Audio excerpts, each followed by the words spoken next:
گجرانوالہ خبر شامل کرتے ہیں آئی پی اے کے سی ای او لیاقت علی سے۔ پاکستان ہمارا پیارا ملک ہے، اس کو حاصل کرنے والے ہمارے بڑے بزرگوں نے بڑی قربانیاں دی ہیں، اس لیے اس دن کو ہم بڑے جوش و خروش سے مناتے ہیں۔ ان خیرات کا اظہار پاکستان جرنلسٹ ایسوسی ایشن رجسٹرڈ پی جے اے گجرانوالہ کے صدر محمد یحییٰ کلیم مرزا نے 78ویں جشن آزادی پاکستان کی خوشی کے موقع پہ سب آفس پی جے اے میں کیک کٹنگ پروگرام میں کہی۔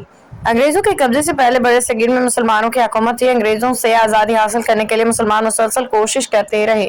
اللہ تعالیٰ محنت کا پھل ضرور دیتا ہے، یہی وجہ ہے کہ بہت سی قربانیاں دینے کے بعد آخر کار 14 اگست 1947 کو پاکستان بن گیا۔